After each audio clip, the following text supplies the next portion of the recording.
Hey guys, it's Abhi from Bike-urious. Today, I'm on a Kawasaki Z900RS, and I think it's rather special. For you to understand why, we have to go back in time. In 1969, Japanese manufacturers were not allowed to sell motorcycles bigger than 750 cc's in their home market. Kawasaki had a prototype of a maximum displacement sports bike ready to go, but Honda beat them to the punch with the CB750. So what did Kawasaki do?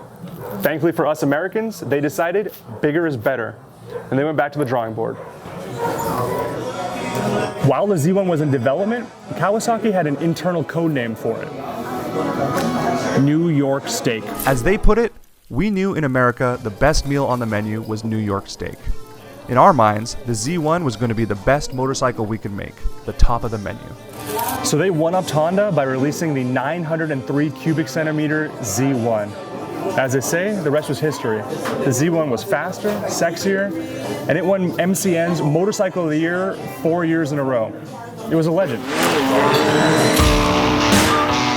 It set a multitude of speed records, including all American hourly speed records from 2 to 24 hours, and the world 24 speed endurance record, over 2,630 miles at over 109 miles per hour. It's special, and nowadays, it's somewhat rare.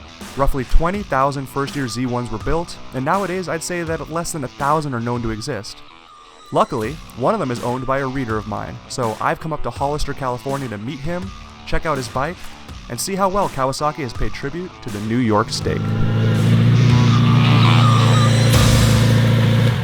You must be Don. Yes, you must be Abhi. How are you doing, sir? I'm excellent, thank you. How are you? Nice to meet you. Fine, thank you. And this, of course, is your Z1. Yes. What a beauty.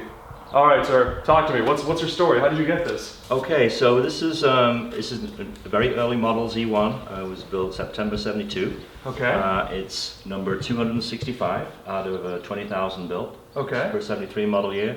Wow. I've had it a couple of years, but it was restored in about 2002 by a guy named Greg Walker. Okay. So Greg is the worldwide guru in early Z1s. Yeah. So as I mentioned, this is number 265. Right. He has bike number 50, number 25, number 10. Wow. He's got one of the world press bikes, and he's also got two of the very early pre-production bikes. So he is the guru in early Z1s. Understood. Yeah. Understood. Okay. So it went from now. Did you purchase it directly from Greg, or how did it fall in your hands? No. So Greg's rode it for a couple of years, and then he sold it around 2003, something like that, to a collector out on the East Coast.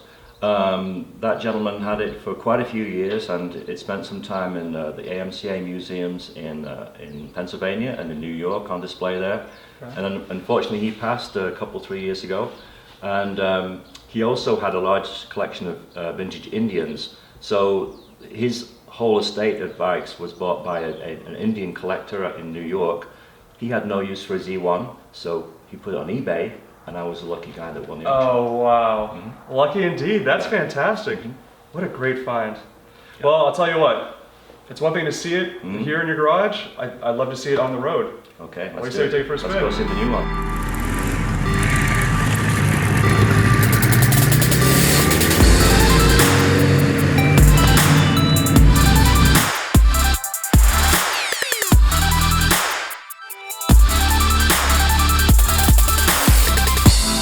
Don's an interesting guy. He's originally from the UK, and he started racing on a Z900 that he bought with his college loan money. He's even competed in the Manx GP. I wanted someone who has plenty of experience with the original Z1 to try out the new Z900RS, and Don just seemed like the perfect guy to do it.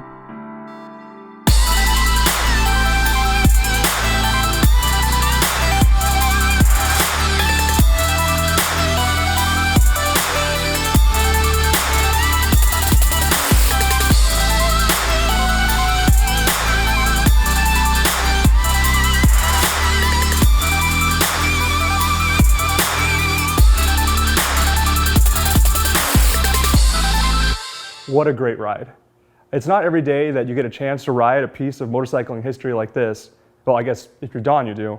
But for me, this was an incredible experience today, and I really do owe it all to you. Thank you so much for letting me try your special bike. You're welcome. With that said, the reason I came up here wasn't really about the bike as much as it was about you, because I was looking for someone that had lots of experience with the original Z1, so I could share the new bike with them and kind of get their thoughts on how Kawasaki did with it. What do you think?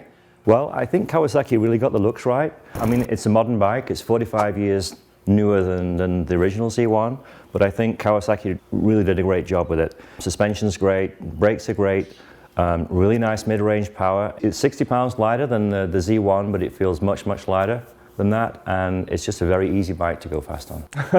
You know, funny enough, I had a similar feeling on this bike. When you were on it today, did you kind of feel like it captured the spirit? Did you feel like you were riding your original Z1? Yeah, I did. It feels modern, but it also feels a lot like the original. And Kawasaki really got the sound of the bike just right. And that's the one thing that struck me when you're on it. The sounds, it's just like takes you back to the Z1. And I think they really nailed it with this. I really do want to thank you for giving me an opportunity to ride this incredible motorcycle. Really do appreciate it. Anytime. The Z900RS looks like the Z1, and it feels like the Z1. It even treats Honda like the Z1 did. Just like back in the 70s, Honda beat Kawasaki to the punch with their CB1100 in 2013. It's taken a bit longer for Kawasaki to release their new Z, but compared to the Honda, it's faster, lighter, and cheaper. What's more important than all of those is that it's more fun. It truly is an excellent nod to the New York State.